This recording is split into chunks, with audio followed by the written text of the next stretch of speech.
2016년이 시작이 됐습니다. 금년에도 하나님께서 우리 모두에게 풍성한 은혜를 베풀어 주시기를 기원합니다.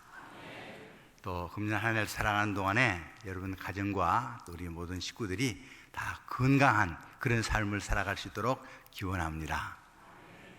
하나님께서 이 세상에 있는 모든 사람들에게 똑같이 87만 6천 시간을 허락했습니다. 그게 무슨 소리냐? 365일을 24시간으로 제가 곱해봤어요. 그랬더니 87만 6천 시간이 되더라고요. 이제 그 첫 시간이 시작이 됐고요. 또 금년을 마치는 시간이 되면은 우리 모두가 다 이 시간을 이제 사용하게 됩니다. 그 시간을 어떻게 사용했느냐에 따라서 풍성한 삶을 살아가는 그런 풍성한 생명을 누리는 사람도 있고, 또 어떤 사람은 그렇지 못한 삶을 살아가는 사람도 있습니다. 성경은 두 종류의 삶을 이야기합니다. 육신을 따르는 자는 육신의 일을, 영을 따르는 자는 영의 일을 생각하나니 육신의 생각은 사망이요 영의 생각은 생명과 평안이니라. 이 생명과 평안인 영적인 삶을 살아가는 사람들에게는 풍성한 생명을 누리며 살아갈 수 있는 그런 삶을 삽니다. 성경은 계속해서 말합니다. 너희가 육신대로 살면 반드시 죽을 것이로되 영으로서 몸의 행실을 죽이면 살리니 하나님의 영으로 인도함을 받는 사람들은 하나님의 아들이라. 여러분, 우리가 하나님의 딸, 하나님의 아들인 줄로 믿으십니까?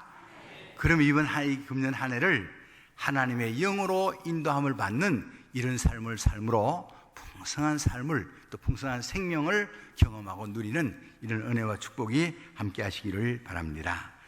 그러므로 갈라디아서 5장 16절에는 그러므로 너희는 성령을 따라 행하라. 그리하면 육체의 욕심을 이루지 아니하리라. 이렇게 말씀하고 있습니다.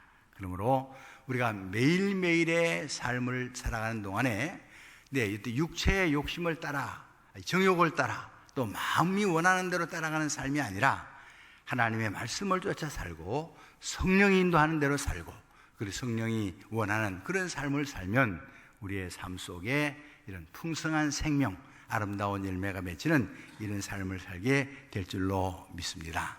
그래서 매일매일 삶 속에 내가 성령의 인도함을 받고 있는가 하는 그런 삶을 뒤돌아보면서 하나님의 영의 인도함을 받고 성령의 인도함을 받고 말씀을 따라 살고, 그런 삶을 삶으로 한 해를 다 마칠 때 87만 6천 시간의 시간을 우리가 다 사용했을 때 하나님께서 풍성한 은혜를 베풀어 주시고 놀라운 영적인 열매를 맺을 수 있는, 이런 열매를 거둘 수 있는 하나님의 은혜가 있기를 바랍니다.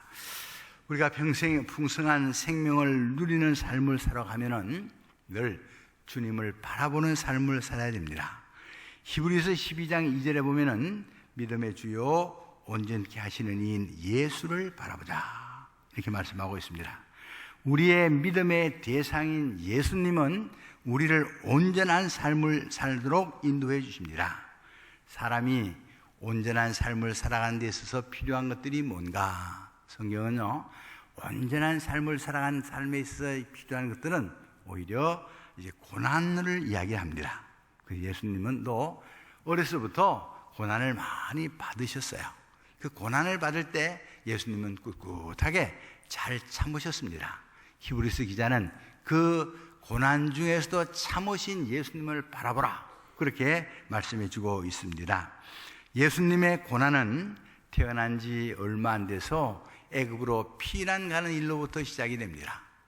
여러분, 피난 가는 길은 그건 쉽지 않은 일입니다. 뒤에서는 누군가가 이제 그 생명을 노리는 사람들이 있어서 숨어서 도망을 가야 되는데, 예수님은 어렸을 적에 애굽까지, 멀리 베들레헴으로부터 애굽까지 피난 가는 그런 피난을 갔습니다. 애굽에서의 피난 길을 마치고 나사렛에 올라와서 이제 사는 동안에도 예수님의 삶은 고단했습니다. 아버지가 목수의 일을 하시는 요셉의 뒤를 이어서 그 목수 일을 배우면서 나이가 30세 될 때까지 그런 일을 나사렛에서 일하면서 살았습니다. 노동하는 일은 쉽지 않은 일입니다. 그러나 그 일을 꿋꿋하게 참으면서 아버지의 일을 배우면서 함께 생활했던 것을 알 수가 있습니다. 그러나 이렇게 고향에서의 사는 삶도 또 예수님은 배척받는 그런 일을 했습니다. 참 신기합니다. 예수님은 그리스도로 오셨기 때문에 어디를 가든지 사람들로부터 이렇게 배척을 받는데 그 배척을 받고 오해를 사고 이제 그런 일이 생깁니다. 종종 복음을 전하는 일을 하다 보면은 우리가 이렇게 오해도 받고 사람들로부터 이렇게 소외도 당하고 또 고난도 겪고 하는 그런 일을 당합니다. 그런 일을 당할 때 왜 복음을 전하는 사람들의 길을 좀 평안하게 해주지 하나님께서 복음을 전하는 사람들의 길을 이렇게 어렵게 하는가, 또 이렇게 사람들로부터 이제 어려움을 겪게 하는가, 그런 생각을 가지고 하나님 앞에 이렇게 기도해 보면은 하나님께서 분명한 답을 줍니다. 이 세상에 있는 악한 영들에 대해서 예수님께서 오셔서 그들을 쫓아내고 진리의 영, 생명의 영을 심는 그런 일들을 감당하기 때문에 이렇게 어디를 가든지 예수를 믿는 사람들이 가서 복음을 전하는 일을 하면은 핍박을 받고 고난을 받고 어려운 일을 겪게 됩니다. 이 복음을 전하면 그 복음을 통해서 구원받는 역사가 나타나고 생명의 역사가 나타나고 이런 일들이 나타나는데 그 하는 사람들에게는 늘 고난이 함께 따라오는 것을 알 수가 있습니다. 제가 이제 처음 목회를 하던 그 마을은 내가 오늘 이렇게 누가 보내준 통계 자료에 보니까 제가 있던 그 면에도 아직도 교회가 없는 마을이 9개나 있다 하는 그런 게 통계가 나와 있어요. 아직도 이렇게 교회가 없는 마을들이 이렇게 많이 있구나, 그런 생각을 하면서 거기에 이제 그때 제가 그 교회가 없는 마을이라 가서 이 복음을 전했던 마을의 이름이 아직도 있더라고요. 한남리라고 하는 이름이. 그래서 여기는 내가 있을 때도 교회가 없었는데 지금도 없구나 그래요. 그 교회가 없는 것을 내가 알게 된 것은 중학교 선생님 한 분이 중학생 하나를 데리고 우리 교회에 와가지고 목사님, 얘가 사는 교회도 복음을 좀 전해주세요. 그러고 왔어요. 그래서 그 교회에 이제 가서 그 동네에 가서 이렇게 복음을 전하는데, 참 그 가서 제가 경험한 것은 이렇게 전도를 하고 나오는데 막 야단을 치면서, 제주도 말로 야단을 치면서 그냥 뭘 뿌리는데 보니까는 소금을 뿌리는 것 같더라고요. 와, 이 사람이 소금을 뿌리는 일이 기분이 별로 안 좋더라고요. 내가 무슨 귀신인가, 나한테 소금을 뿌리나. 그리고 이제 나중에 이제 와 보니까는 그 일들이 자기네 집에 이제 예수 믿는 사람이 왔다 가면 마당에 있는 그 마당 귀신이 도망을 갈까봐 겁이 나가지고 이제 소금을 뿌리는 그런 일을 이렇게 하는 모습을 보면서 이렇게 내가 이렇게 소금 뿌림을 당하는 그런 이렇게 겪어보면서 이제 여러 가지 해석이 이제 나름대로 해석이 되더라고요. 근데 이제 그 얼마 안 있다가 유치원을 만들어가지고 유치원 원장이 돼가지고, 그래서 이제 동네 사람들 이렇게 만나면 그 자기 아이들을 우리 유치원에 넣은 엄마들은 나만 보면 그냥 몸을 꼬면서 인사를 하고 이제 그러는데, 또 어떤 사람 복음을 들고 나가면은 소금 뿌리는 사람이 되고, 유치원 원장 이름 가지고 나가면은 또 인사하고 존경하고 이제 그런 사람이 되고, 그래서 이게 복음 전하는 일이 이렇게 어렵고 힘드는구나. 근데 예수님께서는 그의 일생 동안 고난받는 일을 하셨어요. 고난받는 그런 일을 하셨습니다. 고향으로부터 배척을 받고 그분은 경제적으로도 어려웠습니다. 그러면서 여우도 굴이 있고 공중에 나는 새도 깃들 곳이 있는데 인자는 머리 둘 곳이 없다. 그러면서 여러 가지 어려운 형편을 이야기를 합니다. 그리고 가까운 친척들로부터도 오해를 받았습니다. 심히 여는 제자들로부터도 버림받는 그런 모습을 봅니다.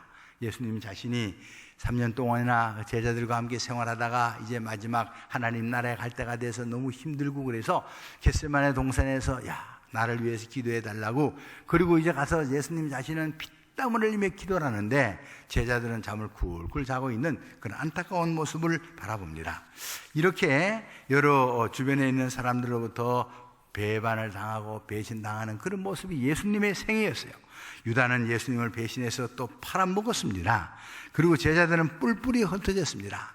자기가 가장 사랑하던 베드로도 3번씩이나 예수님을 부인하는 그런 일을 했습니다. 육체적인 고통, 정신적인 고통, 이런 고통이 있을 때 예수님은 그것을 꿋꿋하게 참고 끝까지 참고 구원 사역을 이루시는 그런 역사를 이루셨습니다. 여러분, 오늘 우리가 맞이하는 이 한 해를 살아가는 이 한 해도 개개인의 삶 속을 보면은 여러 가지 종류의 고통과 어려움이 닥칩니다. 때로는 외로움도 있을 수 있고 경제적인 어려움도 있을 수 있고 또 사랑하는 사람으로부터 이렇게 또 배신당하는 수도 있고 뭐 이런 여러 가지 어려움들이 이번 한 해도 우리가 살아가는 삶 속에서는 그게 닥칠 것이 분명합니다.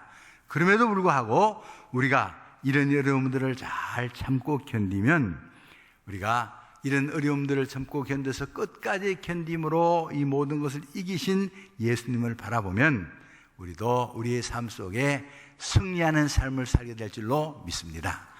이런 고난은 우리의 삶을 온전한 삶으로 인도해 줍니다.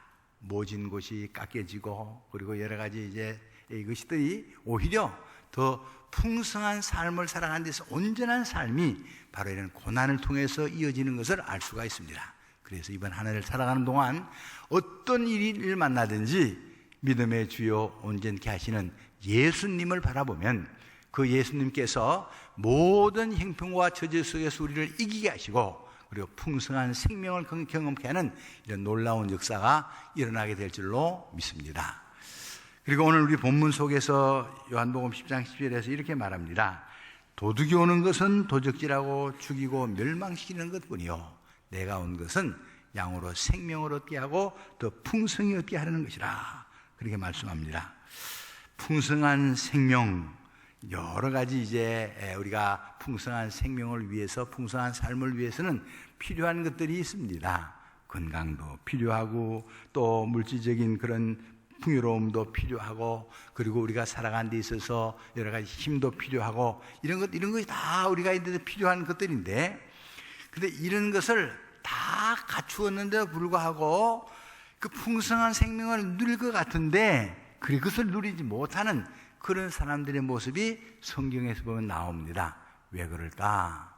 우리가 에스더서에 찾아보면요, 에스더서 5장 9절 이하에 보면은 거기에 하만이라고 하는 사람이 등장을 합니다.